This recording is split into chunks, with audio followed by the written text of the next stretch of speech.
तो देखिए बच्चों, आज का जो हमारा चरक संहिता सूत्र स्थान का टॉपिक है पहले चैप्टर का, जो है द्रव्य गणना। तो पिछले लेक्चर में हमने यहीं तक देखा था कि द्रव्य गणना में आपको कारण द्रव्य और कार्य द्रव्य के बारे में जानना है। ठीक है, तो हमने आपको कारण द्रव्य के बारे में बताया था और बोला भी था कि जो श्लोक है ये, ठीक है, जो है खादिन्य आत्मा मन कालो दिशस्य द्रव्य संग्रह स इंद्रियम चेतनम द्रव्यम निरेंद्रियम और चेतनम। ठीक है, तो यहाँ पे खादिन्य आत्मा, ठीक है, तो खादिन्य आत्मा से यहाँ पे क्या है आपका, जो है ख यानी कि आकाश आदि जो पंचमहाभूत है उनको ग्रहण किया गया है। तो ख आदि लिखा है, यानी कि ख आदि का अर्थ क्या होता है कि जो भी पंचमहाभूत है। तो ख यानी कि आकाश के साथ साथ जो भी पंचमहाभूत है। तो आकाश के साथ पंचमहाभूत कौन से हैं? आकाश, वायु, अग्नि, जल और पृथ्वी। ठीक है, तो ये हो गए। इनके साथ क्या कहा है? आत्मा। ठीक है, आत्मा को फिर क्या कहा? मनः यानी कि मन हो गया, कालो यानी कि काल है, और दिशा। ये 9 प्रकार के द्रव्य बताए गए हैं। ठीक है, 9 प्रकार के क्या बताए गए हैं? द्रव्य बताए गए हैं। ठीक है, तो इनको क्या कहा है? एक साथ इनको कारण द्रव्य की संज्ञा दी गई है। किसकी संज्ञा दी गई है? कारण द्रव्य की, जो आप टेबल में यहाँ पे देख सकते हैं। ठीक है, कि कारण द्रव्य यहाँ पे 9 होते हैं। तो ऐसा एमसीक्यू में क्वेश्चन आ सकता है कि कारण द्रव्यों की संख्या बताओ। तो कारण द्रव्यों की संख्या कितनी हो गई? 9 हो गई। ठीक है, तो कैसे याद करना है बच्चों? तो याद करने का ट्रिक बहुत ही सिंपल है। ठीक है, कैसे याद करोगे? तो पहला है आपका ख आदि याद रखना। ख आदि दैट इज द, यहाँ पे किसका ज्ञान होता है, किसका बोध होता है? तो ख यानी कि रिक्त स्थान जो है, खाली है, तो कौन है? आकाश। ठीक है, और उसके साथ साथ अन्य महाभूत जो है, तो आकाश है, वायु है, अग्नि है, जल है और पृथ्वी है। ये हो गया। इसके साथ याद करना है पंच महाभूत प्लस आत्मा मन काल और दिशा, ये 9 कारण द्रव्य हैं। ठीक है, ये 9 कारण द्रव्य कहे गए हैं। ठीक, अब चलो अगले श्लोक में बात करते हैं। फिर क्या कहा? श इंद्रिय चेतनम द्रव्यम और निरिंद्रियम अचेतनम। यानी कि इसमें क्या बताया गया है कि किसी में जो है चेतना है, ठीक है, और किसी में जो है चेतना नहीं है। ठीक, तो एक कार्य द्रव्यों की श्रेणी में आएंगे, कार्य द्रव्य में। ठीक है, कि दूसरी पंक्ति में बताया है। जो पहले में तो खादिन्य आत्मा मन कालो दिशस्य द्रव्य संग्रह, यानी कि ये द्रव्यों के संग्रह है। ठीक है, और दूसरे में क्या कहा? स्व इंद्रिय चेतनम द्रव्यम निरिंद्रियम अचेतनम। ठीक है, तो इसमें क्या कहा है कि एक चेतन है और दूसरा अचेतन है। ठीक है, और चेतन और अचेतन द्रव्य बताए गए हैं।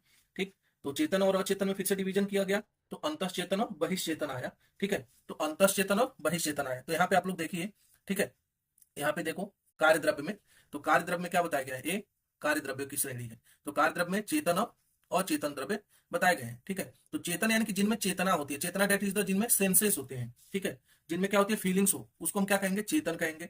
और अचेतन यानी कि जिनमें फीलिंग्स नहीं होंगी, ठीक है, उनको क्या कहेंगे? हम अचेतन कहेंगे। आए समझ में? तो ये कार्य द्रव्य है। आपको याद कर लो, कारण द्रव्य 9 होते हैं, वो मैंने बता दिया। फिर ये कार्य द्रव्य है। ठीक है, तो कार्य द्रव्य के 2 भेद किए गए हैं, चेतन और अचेतन। चेतन मतलब कि जिनमें क्या होती है? चेतना होती है, चेतना डेट इज द फीलिंग्स होती है, उन्हें हम लोग चेतन द्रव्य कहते हैं। ठीक है, और अचेतन यानी कि जिनमें फीलिंग्स नहीं है, यानी कि जो निर्जीव चीजें हैं, ठीक है, उनको हम क्या कहेंगे? अचेतन कहेंगे। तो यहाँ पे आप लिविंग और नॉन लिविंग से भी कोरिलेट कर सकते हैं। लिविंग में क्या होगा? सेंसेस रहेगा, फीलिंग्स रहेंगी, उसको चेतन समझेंगे। और जो नॉन लिविंग्स है उनमें चेतना नहीं रहेगी। ठीक है, यही है अचेतन। अब देखो, चेतन को ना पुनः जो है 2 भागों में डिवाइड कर दिया गया है। किनमें किनमें? तो बहिर्चेतन है और अंतश्चेतन है।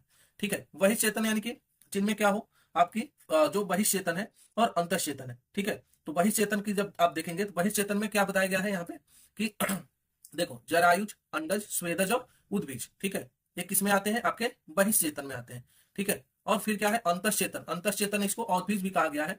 यहाँ पे वनस्पति है, विरुद्ध है, वानस्पत्य है और औषध है। ठीक है, ये अंतश्चेतन के भेद किए गए हैं। आए समझ में आपको? बहिश्चेतन और अंतश्चेतन। तो बहिश्चेतन यानी कि जो जांगम द्रव्य है। ठीक है, जांगम यानी कि जो है जंगल प्रदेश, जंगल प्रदेश से आते हैं। ठीक है, जैसे जरायुज। ठीक है, जरायुज यानी कि जो जरायु से उत्पन्न होते हैं, जरायु यानी कि प्लेसेंटा से। ठीक है, जो ऐसे मनुष्य ही है जो क्या है? प्लेसेंटा से उत्पन्न होता है, उसको हम जरायुज कहते हैं। ठीक है, तो इसमें भी चेतना है। ठीक है, हम लोगों में फीलिंग्स होती हैं, और सभी जो है प्लेसेंटा से डेवलप हुआ है, प्लेसेंटा से, तो उसको जरायुज कहा गया। ठीक है, अंडज यानी कि जिनकी उत्पत्ति किससे हो रही है? अंडों से हो रही है, उनको अंडज कहेंगे। स्वेदज यानी कि जिनकी उत्पत्ति क्या है? स्वेद से, यानी कि स्वेटिंग से, ठीक है, पसीने से हो रहा है, उनको हम कहते हैं स्वेदज। और फिर आता है उद्भिज। उद्भिज यानी कि जो लोग जो क्या हो रहे हैं यहाँ पे मिट्टी में जो है पनपते हैं। ठीक है, उनको हम क्या कहते हैं? क्या कहेंगे? उसको हम उद्भिज कहेंगे। ठीक है, आया समझ में?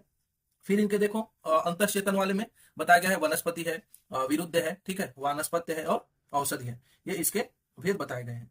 ठीक, अब इनको हम डिटेल में एक एक करके जानेंगे, अलग अलग। उसमें भी जब आप लोग पदार्थ विज्ञान में पढ़ेंगे, ठीक है, तो वहां पे भी द्रव्य प्रकरण है, वहां पे भी आएगा, वहां पे भी डिटेल में पढ़ेंगे, यहाँ पे भी मैं आपको अभी बताऊंगा। ठीक है, अब आ जाओ अचेतन में।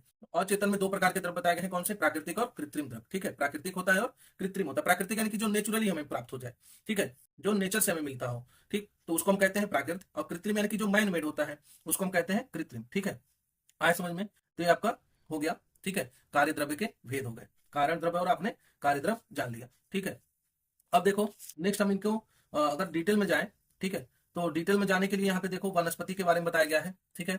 इसके ऊपर जो है वनस्पति के बारे में बताया गया है कि देखिए कि देखो इसमें क्या है कि अचेतन और दूसरा चेतन और अचेतन है, और चेतन का पूरा अंतश्चेतन और बहिश्चेतन कहा गया, ठीक है। अब अंतश्चेतन उसे कहते हैं जिसमें ज्ञान शक्ति क्या है, जिसमें ज्ञान शक्ति और क्या है, सुख दुख का अनुभव होता है, समझ गए। अंतश्चेतन यानी कि जिनमें ज्ञान शक्ति और सुख दुख का अनुभव होता है, ठीक है, और हो और अपने पर आई हुई विपत्ति या आक्रमण का निराकरण करने में समर्थ नहीं होता है, जैसे वनस्पति वर्ग है, ठीक है।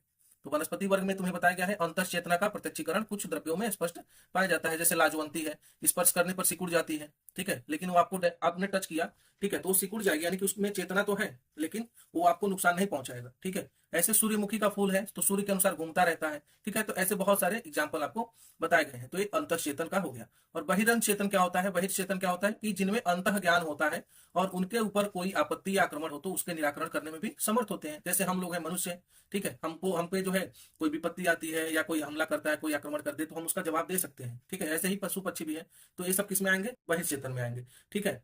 तो ये आपका हो गया अंतश्चेतन और बहिर्चेतन, ठीक। अब चलो फिर आपका क्या है, नेक्स्ट देखेंगे हम लोग गुण गणना, ठीक है। बाकी आप लोग डिटेल में देखिएगा, यहाँ पे मैं संक्षेप में पढ़ा रहा हूँ क्योंकि आपको पदार्थ विज्ञान में भी पढ़ना है, ठीक है। बस आप लोग कार्य और कारण द्रव्य जानिए। कारण द्रव्य क्या है, ठीक है, 9 होते हैं, इनका नाम जान लो, और कार्य द्रव्य के भेद जान लो, ठीक है। अब यहाँ पे गुण की गणना आ जाओ। तो गुण की गणना में यानी कि गुण प्रकरण चल रहा है, भी पदार्थ विज्ञान में आपको डिटेल में मिलेगा, ठीक है। तो क्या है, सार्था गुरुवादियो बुद्धि पर्यंता पर्यंतता परादय गुणा प्रोक्ता, यानी कि ये सब गुण बताए गए हैं, ठीक है। गुण बताए गए हैं कौन कौन से, देखो तो सार्था है, ठीक है, सार्था या इंद्रिय गुण भी इसे कहते हैं, ये संख्या में 5 होते हैं। फिर क्या है, गुरुवादी यानी कि शारीरिक गुण या द्रव्य गुण, ये संख्या में 20 होते हैं। तो गुरुवादी गुण बड़ा इंपॉर्टेंट टॉपिक है बच्चों पदार्थ विज्ञान के लिए, ठीक है। गुरुवादी गुण पूछता है एग्जाम में, उसको डिटेल में लिखना होता है। तो गुरुवादी गुण 20 होते हैं, संख्या जान लो कौन से हैं, गुरु है, लघु है, मंद है, ठीक है, तीक्ष्ण है, शीत है, उष्ण है, स्निग्ध है, रुक्ष है, श्लक्ष्ण, खर, शांद्र, द्रव, मृदु, कठिन, स्थिर, सर, सूक्ष्म, स्थूल, विशद और पिश्चित। फिर आ जाओ, तीसरा आता है अध्यात्म या आत्मगुण भी इसे कहते हैं, ये संख्या में 6 होते हैं। और क्या क्या है 6, बुद्धि, सुख, दुख, इच्छा, द्वेष और प्रयत्न। फिर आता है लास्ट जो है परादी गुण या सामान्य गुण भी इसे कहते हैं, इनकी संख्या 10 होती है, ठीक है। तो क्या है, यहाँ पे श्लोक भी है, परत्व अपरत्वे युक्तिश्च संख्या संयोग एव च विभागश्च पृथकत्वं च परिणामं त अपि च संस्कारो अभ्यास इत्यते गुणा प्रोक्त परादय, यानी कि क्या है, पर है, अपर है, युक्ति है, संख्या है, संयोग है, विभाग है, पृथकत्व है, परिणाम है, संस्कार है और अभ्यास, ये 10 है, ठीक है। तो आपको ऐसे अभी क्या करना पड़ेगा, इनका एक टेबल बना लीजिए, ठीक है, गुणों की। और ये बहुत ही ज्यादा इंपॉर्टेंट है, पदार्थ विज्ञान में भी क्वेश्चन पुटअप होता है यहाँ से कि गुण, ठीक है, गुण के बारे में बताइए, ठीक है। तो गुण के भेद यहाँ पे बताया गया, गुण की गणना कह लो या फिर गुण के टाइप्स कह लो, ठीक है। तो टाइप्स में क्या बताया गया कि गुण जो है 4 प्रकार के होते हैं, या गुणों की संख्या 4 होती है। कौन कौन सी होती है, तो नंबर 1 क्या है, सार्था गुण है, ठीक है, इस सार्था गुण है, इसको हम लोग इंद्रिय गुण भी कहते हैं, ठीक है, तो इंद्रिय गुण भी कहते हैं। फिर आता है आपका नेक्स्ट आता है गुरुवादी गुण, इसकी संख्या क्या होती है, 20 होती है, ठीक है। तो 20 का नाम याद आपको होना चाहिए। फिर आता है तीसरा जो है अध्यात्म या आत्मगुण होता है, इनकी संख्या 6 होती है, इनका भी नाम याद करना है। और फिर आपका आता है लास्ट जो है आपका परादी या सामान्य गुण, तो इनकी संख्या 10 होती है और इन 10 का नाम याद करना होगा। ऐसे कुल संख्या कितनी हो जाएगी गुणों की, 41 हो जाएगी, ठीक है। कितनी हो जाएगी, 41। कैसे होगा, तो इंद्रिय गुण बच्चों 5, द्रव्य गुण कितने हैं या गुरुवादी गुण जिसे आप कहते हैं 20, आत्मगुण 6 है और सामान्य गुण 10 है। तो ऐसे कुल 41 गुण आचार्य चरक ने माने हैं। तो इतना आप लोग याद रखिएगा, ठीक है। अब चलो आते हैं हम लोग नेक्स्ट टॉपिक पे, ठीक है। और नेक्स्ट टॉपिक गुण के बाद क्या है, कर्म है, ठीक। गुण के बाद क्या है, आपका कर्म है, ठीक है। तो यहाँ पे सबसे पहले बताया है कर्म का लक्षण। तो कर्म का लक्षण क्या होता है, प्रयत्न आदि कर्म चेष्टतीम उच्यते, यानी कि प्रयत्न आदि संस्कार गुरुत्वादि जन्म क्रिया के द्वारा की गई चेष्टा को ही कर्म है। तो प्रयत्न यानी कि जो हम लोग प्रयास करते हैं, ठीक है, किसी भी काम को करने के लिए जो हम क्या करते हैं, अपना एफर्ट लगाते हैं या प्रयास करते हैं, ठीक है, वही क्या है, कर्म है। तो प्रयत्न आदि के द्वारा की गई चेष्टा को ही हम कर्म कहते हैं, ठीक है। तो यहाँ पे विमर्श में भी है कि यत्न पूर्वक अर्थात श्रम पूर्वक जो चेष्टा की जाती है उसे कर्म माना जाता है। आप लोग ऐसे भी याद कर सकते हैं, यानी कि जिस चीज को करने में हम लोग कोई भी एफर्ट लगाएंगे वो क्या होगा, कर्म होगा, ठीक है, कर्म होगा। अब आ जाओ कर्म के यहाँ पे भेद माने गए हैं, ठीक है। तो कर्म के भेद में क्या है, उत्क्षेपण है, अवक्षेपण है, आकुंचन है और प्रसारण, ठीक है, ठीक है, प्रसारण, ये 5 कर्म के भेद माने गए हैं, ठीक है। ये भी याद रखना, कर्म क्या लक्षण या परिभाषा, यानी कि जो प्रयत्न आदि क्रिया प्रयत्न आदि क्रिया के द्वारा जो चेष्टा की जाती है उसे हम कर्म कहते हैं। कर्म की संख्या या भेद कितने हैं, तो कर्म की संख्या या भेद 5 बताए गए हैं। कौन कौन से हैं, तो ऐसे याद रखो, उत्क्षेपण, अवक्षेपण, ठीक है, आकुंचन, ठीक, प्रसारण और गमन, ये 5 हैं। तो उत्क्षेपण मतलब कि उत है ना, उत मतलब ऊपर के, तो ऊपर के देश से संयोग के कारणभूत कर्म को उत्प्रेक्षण कहते हैं, उत्क्षेपण कहते हैं, ऐसे याद रखना, उत से उत्क्षेपण से ऊपर की ओर, ठीक है। अवक्षेपण यानी कि अधोदेश से संयोग के कारणभूत कर्म को अवक्षेपण कहते हैं। आकुंचन यानी कि शरीर के समीप देश से संयोग के कारणभूत कर्म को आकुंचन, यानी कि आप लोग एनाटॉमी में पढ़ेंगे फ्लेक्शन और एक्सटेंशन, ठीक है। तो एक्सटेंड मतलब क्या होता है, फैलाना, तो उसको हम प्रसारण कहेंगे। और क्या होता है एक्सटेंशन यानी कि फैलाना, ठीक है। और फ्लेक्शन और एक्सटेंशन, फ्लेक्शन यानी कि क्या हो गया आपका यहाँ पे जो है समीप ला रहे हैं, ठीक है, तो इसको आकुंचन कहेंगे, यानी शरीर के समीप देश के संयोग के कारणभूत कर्म को आकुंचन कहते हैं, ठीक है। और प्रसारण यानी कि दूर देश से संयोग के कारणभूत कर्म को प्रसारण यानी कि फैलाना कहते हैं। प्रसारण मतलब होता है फैलाना, ठीक है, एक्सटेंड कर रहे हो, ठीक। फिर आता है गमन, गमन यानी कि किसी भी प्रकार की गतिशील होने वाले कर्म को गमन कहा जाता है। तो ये कर्म के भेद हैं 5। कर्म की परिभाषा या लक्षण क्या होगा कि प्रयत्न आदि के द्वारा की गई चेष्टा को हम कर्म कहते हैं। कर्म की संख्या या भेद 5 हैं, याद कर लो मेरे साथ, बहुत ही इंपॉर्टेंट ये सभी टॉपिक्स हैं। उत्क्षेपण, अवक्षेपण, आकुंचन, प्रसारण और गमन। उत्क्षेपण क्या होता है बच्चों, उत्क्षेपण में उत नाम में ही है, तो उत्क्षेपण यानी कि ऊपर की ओर से, ऊपर की ओर संयोग जो होता है उसको हम उत्क्षेपण कहते हैं। अवक्षेपण यानी कि अधोदेश से यानी कि नीचे की ओर जो संयोग होता है उसको हम कहते हैं अवक्षेपण। आकुंचन यानी कि शरीर के समीप जो भी संयोग होता है उसको हम कहते हैं आकुंचन। प्रसारण यानी कि दूर से संयोग जो होता है, दूर देश से संयोग होता है, उसको हम प्रसारण कहते हैं। आप एक्सटेंड करते हैं ना, फैलाते हैं, ठीक है, वो प्रसारण। फिर आता है गमन, मतलब जो आप फिर कोई भी क्रिया करते हैं गतिशील होती है या गमन कर रहे हैं, जैसे पैदल चल रहे हैं, ठीक है, तो ये क्या है, गमन है, ठीक, तो इसको हम गमन कहेंगे। तो ऐसे आपका कर्म के 5 भेद हो गए, ठीक है। अब आ जाओ आयुर्वेद में पंचकर्म है, तो पंचकर्म और कर्म में थोड़ा सा यहाँ पे डिफरेंसेज है। पंचकर्म है तो पंचकर्म को याद रखना क्या क्या है, वमन, वीरेचन, निरूबस्ती, अनुवासन बस्ती और नस्य, ये सभी इन वैशेषिक कर्म के अंदर ही समाविष्ट कर लिए जाते हैं। और दूसरा चिकित्सा शास्त्र में है पूर्व कर्म, प्रधान कर्म और पश्चात कर्म, ये 3 कर्म माने गए हैं, ठीक है। तो ऐसे याद रखिएगा आप लोग। सबसे इंपॉर्टेंट तो कर्म का लक्षण और कर्म के भेद या संख्या है, ठीक है। इसके साथ पंचकर्म भी है, आयुर्वेद में पंचकर्म के बारे में भी है, तो वमन, विरेचन, निरूबस्ती, अनुवासन बस्ती और जो है नस्य, ये पंचकर्म है। और इनको जो है ना 3 डिवीजन किया गया इनका चिकित्सा शास्त्र में, क्या है, पूर्व कर्म, प्रधान कर्म और पश्चात कर्म। तो पूर्व कर्म में आप बच्चों पढ़ोगे आगे स्नेहन और स्वेदन है, प्रधान कर्म में ही पंचकर्म को समावेश किया गया और पश्चात में संसर्जन आदि कर्म बताए गए, ठीक है। तो ये आगे का टॉपिक है। अभी यहाँ पे आप लोग कर्म का लक्षण और भेद संख्या याद रखिए, ठीक है।